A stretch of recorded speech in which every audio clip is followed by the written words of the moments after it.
ways to expand, prosper, thrive, and flourish in 2018. But for you, starting right now, is this: know yourself. Now, if you were on with me, Brian&Carrie, That's French, in the morning last week, I already talked about this. But I felt it was such an important part of the show and the message and the learning and the dialogue that you and I had last week. I had to rehash it because it was the most watched show I did.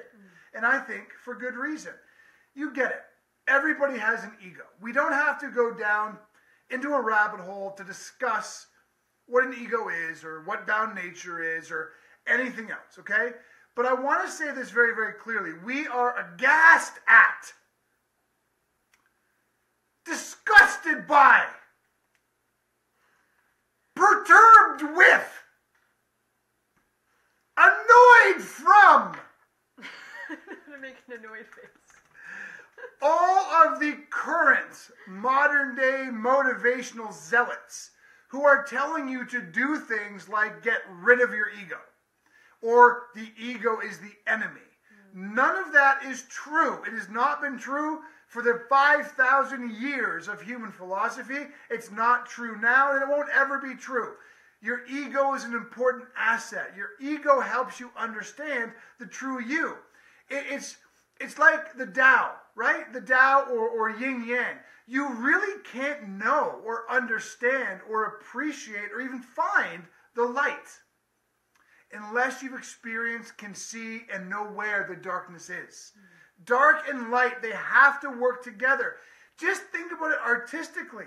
If there was no dark contrast, the image would be completely distorted.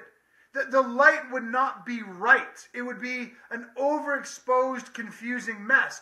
You need dark contrast. It is an absolute necessity in the human psyche. So what we have to do to know ourselves is stop denying that we have an ego, stop pretending we don't have an ego, stop listening to the motivational nirvana that tells you all you have to do is say positive affirmations, pump your fist, and jump up and down, because it doesn't work sustainably.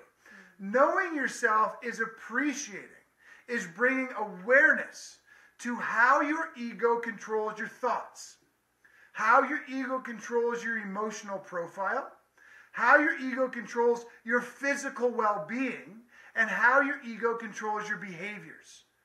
You don't need anybody to tell you that an apple is a better choice than Doritos. You already know that. But then why are you choosing the Doritos? Right?